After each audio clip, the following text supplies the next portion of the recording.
E estamos de volta com a nossa convidada de hoje, a professora e militante Aline Neves Alves. Aline, você tem uma vasta produção teórica, né? Tem muitos livros aqui, nem vai dar para a gente abordar, mas antes da gente passar para a questão do projeto do qual você participa, Ações Afirmativas do UFMG, eu gostaria de mostrar para as pessoas, esse aqui, Interface das Africanidades, é sobre o quê? Esse é sobre a minha pesquisa de mestrado mesmo, é um artigo que a gente escreveu sobre a educação escolar quilombola. Como é que ela foi construída dentro de uma comunidade, no caso Barro Preto, que fica na região metropolitana de Belo Horizonte. A partir da escola, a escola se organiza e colabora para o reconhecimento quilombola. Estou narrando aí sobre essa experiência mesmo de autorreconhecimento. E esse conjunto de livretos aqui? Então, essa é a coleção Terras de Quilombo. A coleção ela vai ter, em média, 190 fascículos, né? Que a gente está chamando de livretos, que vai narrar a história, então, de cada comunidade quilombola que tem o RTID, que é o Relatório Técnico de Identificação e Delimitação do Território Quilombola. Então, esse relatório antropológico, que, então, faz toda uma história, né, daquela comunidade, como se formou, quem são os patriarcas, matriarcas, como é que se organizou para ficar naquele local, qual foi as resistências, qual a cultura, né, porque ela é bem diversa. Quando a gente fala de quilombo, a gente tem que pensar mesmo em algo muito mais complexo, muito mais diverso. Esses então, livretos vão circular também na comunidade? Sim, ele já existe, né, em PDF, acessível mesmo, através da internet, no site do INCRA, né, o Instituto Nacional de Colonização e Reforma Agrária. É uma demanda do movimento negro quilombola, uma vez que os antropólogos estudiosos sobre quilombos, ao fazer o RTID, acabam fazendo materiais muito técnicos, né, com uma linguagem que não é muito acessível. Então, o que a gente faz é uma tradução. A gente está, na verdade, pegando o laudo antropológico, transformando numa história que já existe nele, porém numa linguagem mais simples e acessível. E vamos chegar então no programa, né? É um programa Ações Afirmativas. Ele é criado em 2002. Exatamente. Qual que é o objetivo dele? Então, ele é criado em 2002 mesmo através de um edital, né, da UERJ. A professora fundadora, né, a professora Nilma Lino Gomes, que foi do Ministério da Igualdade Racial, também reitora, né, da Unilab. Sua orientadora? Isso, minha orientadora. E então, quando ela idealizou o programa Ações Afirmativas, que não começa mesmo como um projeto, ela pensava mesmo na permanência bem-sucedida da população ou dos estudantes negros dentro da universidade. Então, ela tentava, nesse momento ainda de projeto, depois o projeto foi se transformando num programa que tem ensino, pesquisa e extensão. Então, nós somos preparados para atuar de forma qualificada dentro da universidade e fora dela também, a partir da temática étnico-racial. E não pode desanimar, né? Como ela fala, como é que ela diz? Desânimo é coisa de reacionário. Não pode, tem que ficar animado aí, né? Mesmo com toda a situação que a gente está passando, essa mudança de governo, perdas, né, de direitos e de políticas públicas já estavam implementadas, inclusive esse projeto e tantos outros recursos vão sendo cortados. Ela diz o seguinte, que a gente tem mesmo que enfrentar essa situação, até porque os nossos antepassados o fizeram, né? E eles fizeram de uma forma tão mais dura, inclusive, né? Exatamente. Então, agora a gente já tem um corpo, né, de conhecimento bastante vasto a respeito da luta quilombola, da luta pela saúde da população negra, pela luta das religiões de matriz africana serem respeitadas, né? Não é tolerada, mas ser respeitado. Então, tem todo um conjunto, arcabouço mesmo, de conhecimentos oriundos da população negra, através dos seus movimentos sociais organizados, que nos dá essa força para continuar, que a gente não pode entregar os pontos. Nunca entregamos, não vai ser agora. De jeito nenhum, né? Sim. Agora, realmente impressionante. Para as pessoas que acreditavam que a história é um movimento linear, que vai sempre melhorando, aí, de repente, você vê, numa situação até menor, eu não estou falando de história mundial, estou falando da história local nossa, você tem um governo que, com todos os entraves, todos os problemas que foram os dois governos do PT, de Lula e Dilma, mas você vê que ali, naquele momento, você tinha diálogo com o governo e você tinha políticas que realmente estavam sendo implementadas e discutidas, muito discutidas em todos os campos. Acabou esse diálogo, se houver, ele vai ter que ser dado de um outro jeito, ele vai ter que ser exigido. Ele vai ser exigido, né? Então, e será, né? Será, com certeza. Então, naqueles governos últimos anos, mas começa lá com 2001 ainda. Ainda com o governo Fernando Henrique, né? Porque naquele momento o que a gente vai ver? Os organismos internacionais pressionando o Brasil acerca de pesquisas que estão comprovando mesmo o racismo, a discriminação, o preconceito racial. Então, o Brasil se vê obrigado a se ater com isso. É como agora, quando pensar em mudar a lei que tipifica o trabalho escravo, quando o governo tentou fazer isso, foram organismos internacionais, inclusive ligados a comércio, que cobraram no Brasil que ele não podia retroceder. Exatamente. Existe então, um movimento internacional. A luta do movimento negro, ela está na diáspora, desde a saída de África. Desde que você saiu, então, desse continente, há resistências em todas as partes do mundo. Então, isso vai se colaborando também, se aglutinando para criar políticas públicas para corrigir essa desigualdade que é histórica e que não faz mais sentido a gente permanecer nisso.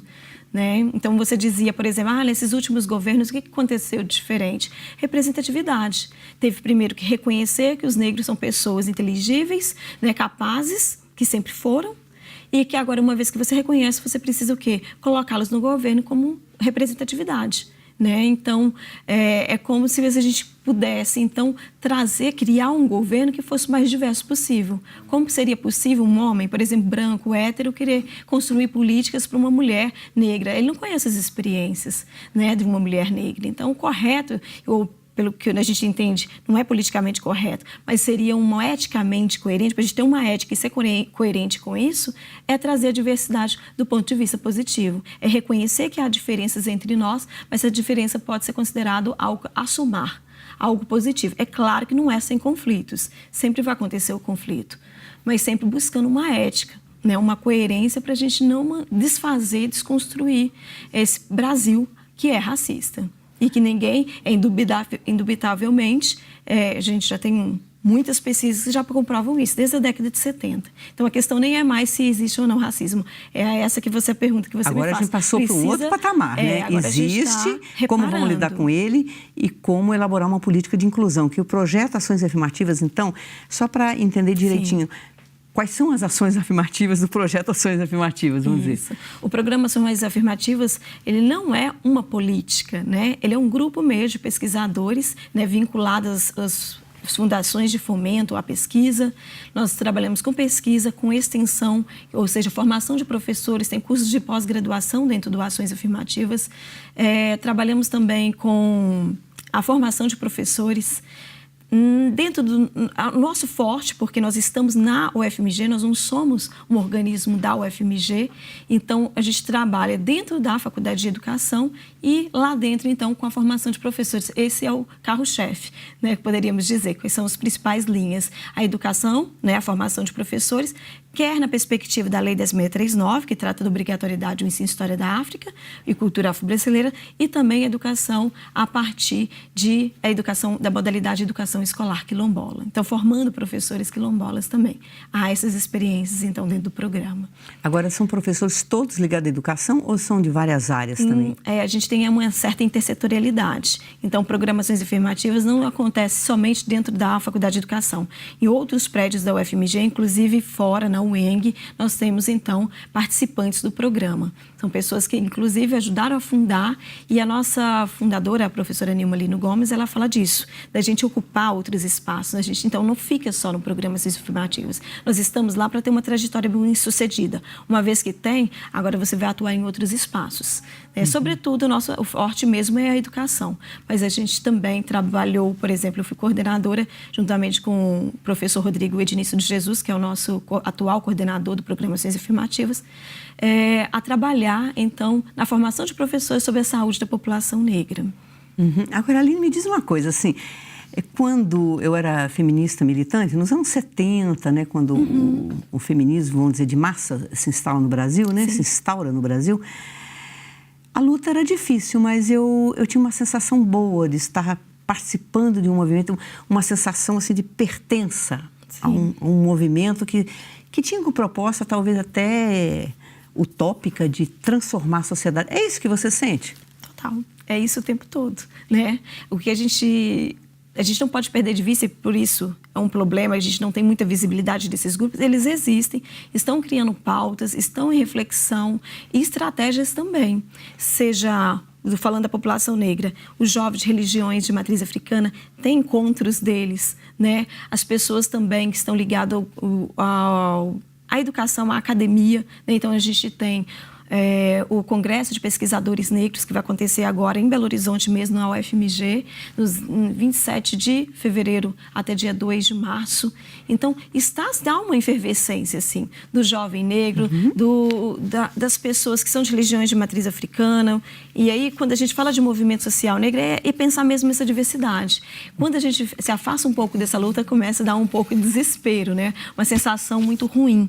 Mas quando você se organiza e está junto, aí você vê que tem uma força, tem energia, tem muita vida dentro dos movimentos sociais ainda, sim. Então, no final, você fala que a luta é por um novo bem viver, uma maneira que não tenha racismo, que não tenha violência, não é uma utopia, de uma certa forma. É uma utopia porque ela é necessária, né, para a prática, para a nossa vida. Bom, o bem viver, que eu pude participar e conhecer um pouco mais de perto, que é através do movimento, né, das mulheres negras, que também são feministas, esse bem viver tem a ver com ser respeitado, estar representado, viver o reconhecimento positivo. Dignidade, né? É dignidade, né? De todas as searas, de vários espaços. E quando eu penso nesse bem viver, a gente tem que ter uma coerência, porque a gente não vai querer o bem viver só para a gente, só para um grupo. E Na aí... verdade, as lutas vão se interseccionalizando. Então, eu preciso não só combater o racismo, mas eu tenho que ser coerente também em combater a homofobia, né? O machismo. Claro.